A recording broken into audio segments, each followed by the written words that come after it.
히브리서 11장 6절에서 12절까지 봉독해 드리겠습니다. 믿음이 없이는 하나님을 기쁘시게 하지 못하나니 하나님께 나아가는 자는 반드시 그가 계신 것과 또한 그가 자기를 찾는 자들에게 상 주시는 이심을 믿어야 할지니라. 믿음으로 노아는 아직 보이지 않는 일에 경고하심을 받아 경외함으로 방주를 준비하여 그 집을 구원하였으니 이로 말미암아 세상을 정죄하고 믿음을 따르는 의의 상속자가 되었느니라. 믿음으로 아브라함은 부르심을 받았을 때에 순종하여 장래의 유업으로 받을 땅에 나아갈새 갈 바를 알지 못하고 나아갔으며 믿음으로 그가 이방의 땅에 있는 것 같이 약속의 땅에 거류하여 동일한 약속을 유업으로 함께 받은 이삭 및 야곱과 더불어 장막에 거하였으니 이는 그가 하나님이 계획하시고 지으실 터가 있는 성을 바랐음이라. 믿음으로 사라 자신도 나이가 많아 단산하였으나 잉태할 수 있는 힘을 얻었으니 이는 약속하신 이를 믿으신 줄 알았습니다. 이러므로 죽은 자와 같은 한 사람으로 말미암아 하늘의 허다한 별과 또 해변의 무수한 모래와 같이 많은 후손이 생육하였느니라. 아멘.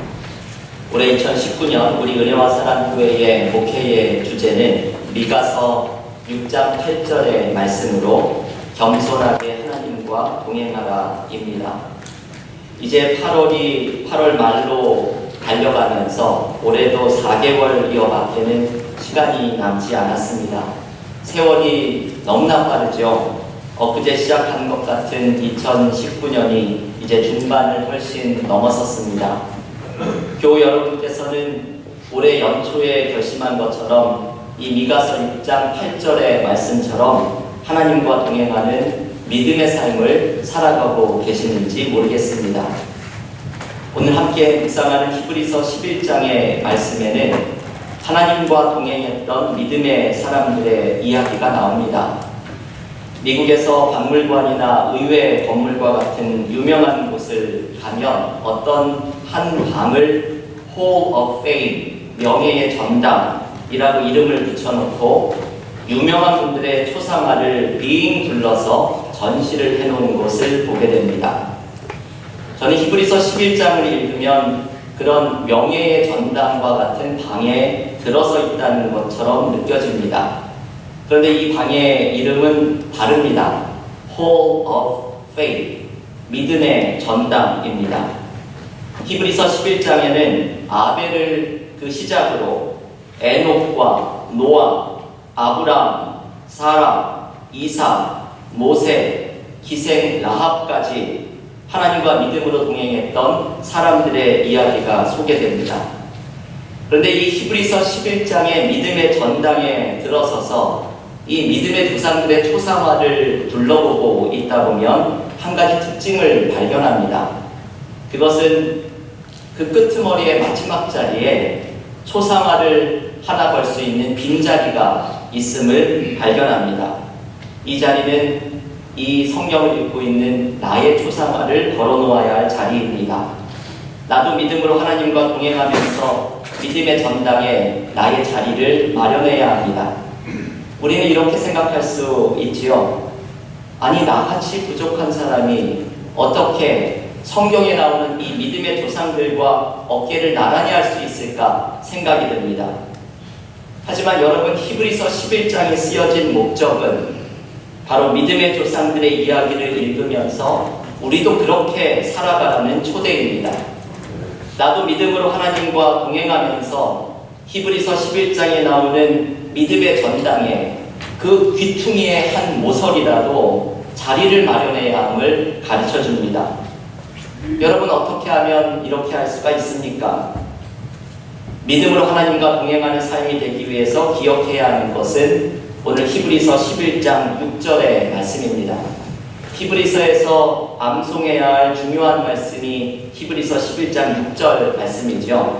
여러분, 이 말씀 한번 한 목소리로 읽어볼 텐데 주보 앞에도 있는 요절의 말씀을 한 목소리로 읽겠습니다.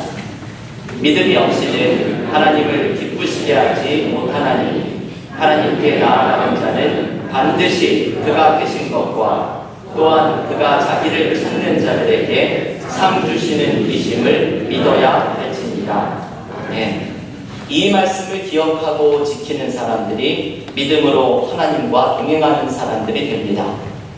여러분, 하나님이 기뻐하시는 사람은 믿음을 가진 사람입니다. 하나님은 다른 것을 기뻐하는 것이 아니라 우리의 믿음을 기뻐하신다고 말씀을 합니다. 이 믿음을 가진 사람은 두 가지를 기억해야 합니다. 히브리서 11장 6절에서 알려주는 첫 번째는 반드시 그가 계신 것을 믿는 것입니다. 반드시 그가 계신 것을 믿는다는 것은 하나님께서 나의 삶에서 살아서 역사하고 계심을 믿는다는 것을 의미합니다. 신앙은 추상적인 것이나 개념적인 것이 아니라 하나님을 직접 만나고 체험하는 생생한 것입니다. 얼마 전 요한복음 4장에 나오는 사마리아 여인의 이야기를 묵상하다가 제가 은혜를 받은 적이 있습니다. 요한복음 4장을 읽어보면 한 낮에 혼자서 우물을 길러 나온 사마리아 여인 한 명이 등장합니다. 이 여인은 삶의 숱한 문제를 가지고 있었던 사람입니다. 비참한 삶 속에서 신음하고 있었던 여인입니다.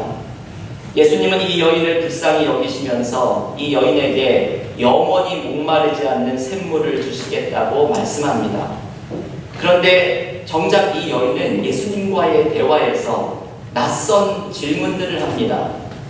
예배 장소를 묻는 질문들을 던지면서 주님과 일종의 신학적인 논쟁을 하려는 것처럼 보입니다. 여러분, 이것이 참 안타깝지요. 지금 예수께서는 이 여인에게 은혜를 주려고 하시는데 주님은 이 여인을 생생하게 만나주기를 원하시는데 예수께서 주시는 영원히 목마르지 않은 샘물을 이 여인에게 주려고 하시는데 이 여인은 자기 안의 질문으로 주님과의 만남을 계속해서 지연시키고 있습니다. 여러분, 우리도 이런 모습을 가지고 있을 때가 있습니다. 하나님께서는 우리에게 그분의 살아계심을 보여주고 싶어 하십니다. 하나님이 기뻐하시는 믿음은 오늘 말씀처럼 반드시 그가 계신 것을 믿는 것입니다. 하나님은 내 삶에 살아서 역사하시면서 하나님과의 만남에서 생생하게 경험하게 되는 은혜를 체험하기를 원하십니다. 그런데 우리는 사마리아 여인처럼 내가 가진 질문으로 이 만남을 피하고 나의 고집에 묶여서 하나님의 살아계심과 마주대하는 순간을 계속 지연시킵니다. 우리가 하나님의 살아계심을 경험하고자 마음의 문을 열기만 하면, 여러분, 우리가 하나님께 이 마음의 문을 열고 나아가기만 하면 하나님은 기다리셨다는 듯이 우리의 삶으로 찾아오실 텐데 우리는 이것을 계속해서 지연시킵니다. 함석헌 선생님이 지은 님이 오신다 라는 시를 저는 좋아합니다. 이 시는 님으로 상징하는 하나님이 나의 삶으로 찾아오심을 준비하는 시입니다. 함석헌 선생은 시에서 하나님을 삶에 맞이하기 위해 쓸고 닦고 준비를 합니다. 그런데 아무리 나의 마음을 준비하고 삶을 준비하여도 하나님을 맞이할 준비가 되지 않습니다. 그래서 시에서 이렇게 한탄합니다. 이 먼지를 다 어찌하노, 언제 이것을 아름다이 하노. 하나님을 맞이할 준비가 되지 않는 자신의 모습에 남패감을 느끼는 것을 이렇게 표현합니다. 그런데 여러분, 사실 그렇습니다. 인간은 하나님을 맞이할 준비가 영원히 되지 않는 존재들입니다. 우리의 본성에는 하나님께 잘난 척 질문만 쏟아내는 교만함이 있고, 우리의 본성에는 닦아도 깨끗하게 못할 죄의 문제가 자리 잡고 있기 때문입니다.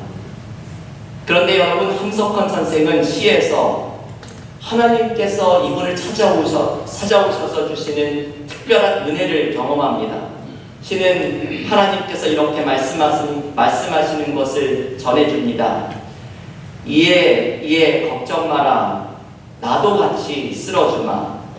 나 위에 쓸자는 그 방 내가 쓸어 너를 주고 닦다가 갈아질 내 맘 내 닦아주마. 여러분, 이 대목이 참 특별한 은혜이죠. 아직 준비가 되지 않은 삶에 하나님께서 찾아오셔서는 걱정 마라, 내가 쓸어주마, 내가 닦아주마 말씀하시는 것입니다. 준비가 되지 않고 자격도 되지 않은 삶 속에서 영원히 자격이 되지 않은 우리의 삶에 하나님께서 찾아오셔서 우리의 문제를 닦아주고 우리의 마음을 닦아줍니다. 이것이 은혜입니다. 함석헌 선생은 이 시를 이렇게 마무리합니다. 여러분이 마지막 대목을 잘 들어보십시오. 밝히자면서 못 밝힌 방 저절로 밝아지고 맑히자면서 못 맑힌 마음 나중에 맑아졌으니 내라곤 없소이다 님 곁에만 사오리. 여러분이 함석헌 선생의 마음이 그대로 전해집니다.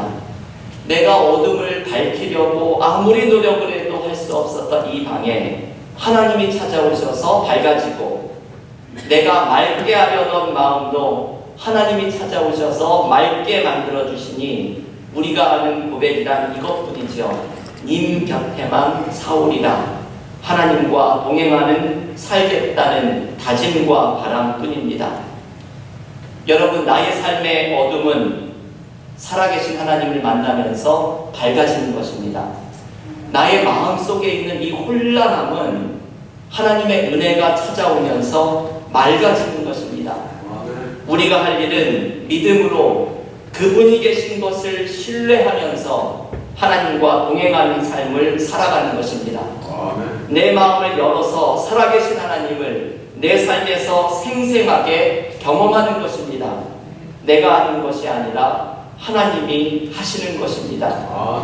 여러분, 신앙생활은 단순합니다. 내 삶 속에서 하나님의 살아계심을 경험하는 것입니다. 오늘 히브리서 11장 6절의 말씀처럼 그가 계신 것을 믿는, 하나님이 기뻐하시는 믿음으로 살아계신 하나님을 삶에서 경험하는 귀한 믿음의 축복을 누리는 우리 모두가 되기를 간절히 기원합니다. 아멘. 믿음으로 하나님과 동행하는 삶이 되기 위해서 두 번째 기억해야 하는 것은 자기를 찾는 자들에게 상 주시는 이심을 믿어야 할지니라는 말씀입니다. 여러분이 히브리서 11장 6절의 이 두 번째 대목이 참 중요하죠. 하나님은 자기를 찾는 자들에게 상 주시는 분이라는 것은 어떤 의미입니까? 이것은 쉽게 말하면 하나님께서 은혜를 베푸신다는 말씀입니다. 하나님의 살아계심을 믿는 자들, 그래서 살아계신 하나님을 삶에서 찾으며 동행하는 자들에게 하나님은 은혜를 베풀어 주십니다. 이것이 자기를 찾는 자들에게 상 주시는 분이라는 의미입니다. 여러분, 오늘 읽었던 히브리서 11장의 본문에는 살아계신 하나님을 찾았던 자들에게 어떤 은혜를 베풀어 주셨는지가 소개됩니다. 본문 히브리서 11장 7절에 나오는 노아는 산 위에 방주를 짓는 믿음의 삶을 살아가다가 세상 사람들에게 멸시와 조롱을 한몸에 받았던 사람입니다. 하지만 하나님을 찾았던 노아에게 하나님은 홍수의 멸망 속에서도 창조 세계를 보존시키는 하나님의 구원을 준비했던 의의 상속자가 되게 만드십니다. 여러분, 지금도 한국에서 통일한국을 위해 준비하고 기도하는 사람들은 이 노아와 같이 하나님의 일을 준비하고 있는 의의 상속자들입니다. 본문 히브리서 11장 8절에는 약속의 땅을 향하여 길을 떠났던 아브라함이 등장합니다. 아브라함이 경험했던 문제는 삶의 모호함입니다. 고향과 익숙한 삶의 터전을 모두 버리고 하나님이 가라고 지시한 땅으로 아브라함은 나아갑니다. 그런데 그 땅이 어떤 땅인지를 모릅니다. 오늘 본문의 8절의 마지막에는 아브라함이 갈 바를 알지 못하고 나아갔다고 말합니다. 아브라함은 인생의 길에 불투명함 속에서 갈 바를 알지 못하지만 하나님과 동행하는 믿음의 모험을 감행합니다. 믿음으로 하나님을 찾았던 아브라함은 하나님께서 그 길을 열어주시는 은혜를 경험합니다.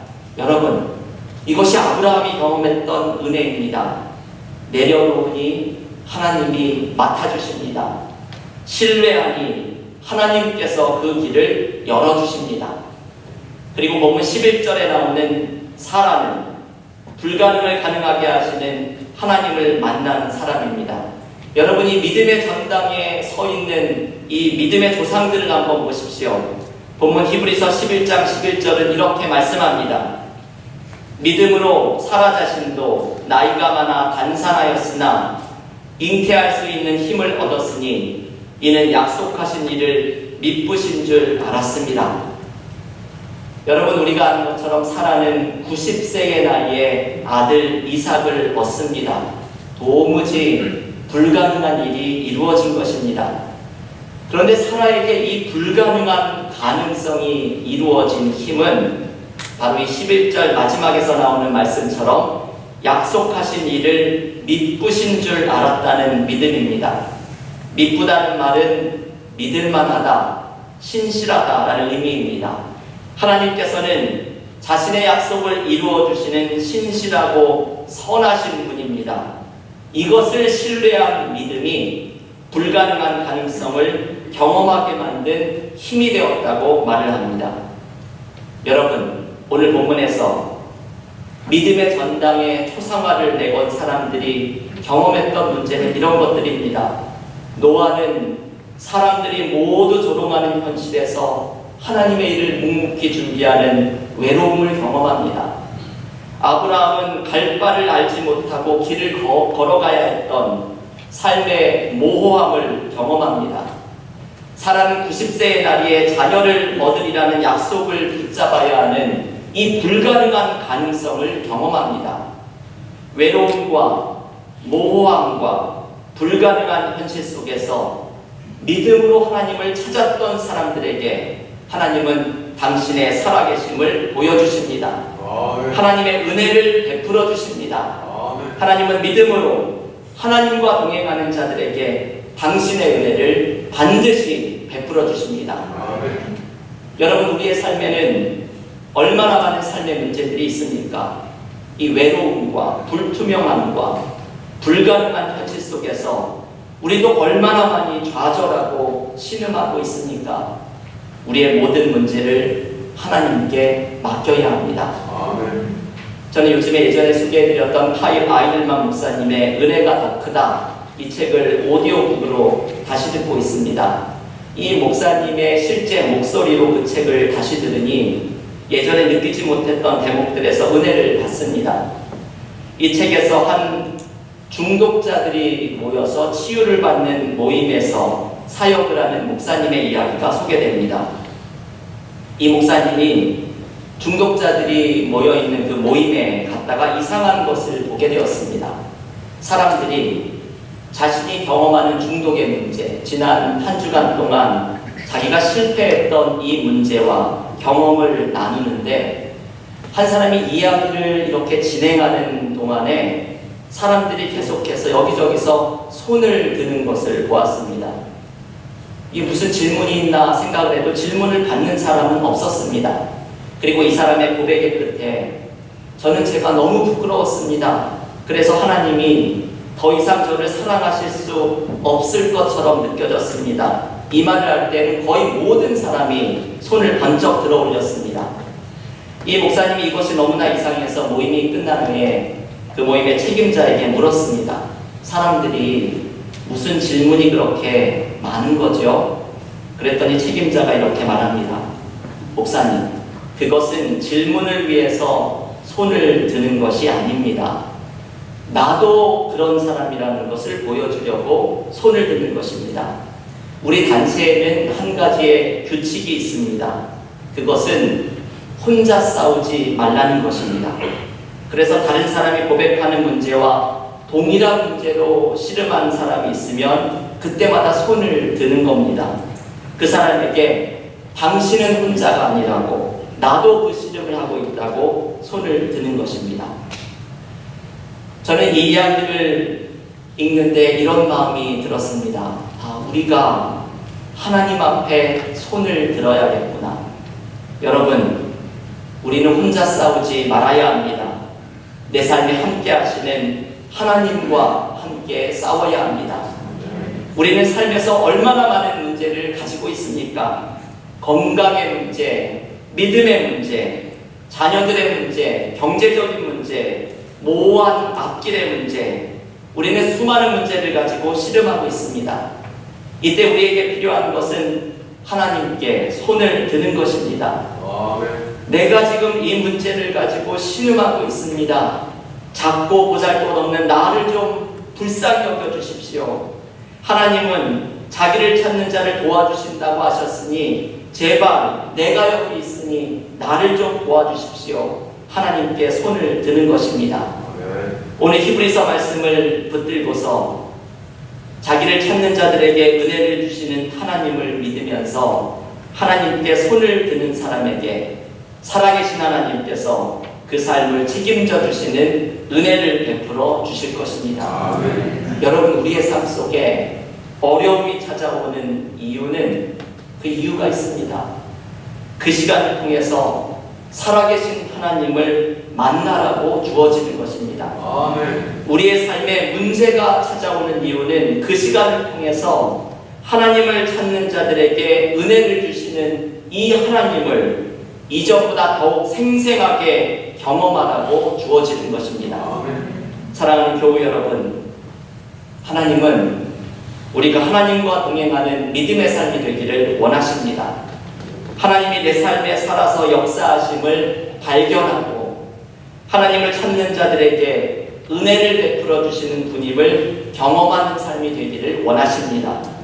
오늘 히브리서 11장 6절의 말씀을 굳게 붙들고서 하나님께 손을 드는 우리의 문제 앞에 살아계신 하나님께서 베풀어 주시는 회복의 은혜가 넘치기를 주님의 이름으로 간절히 축원합니다.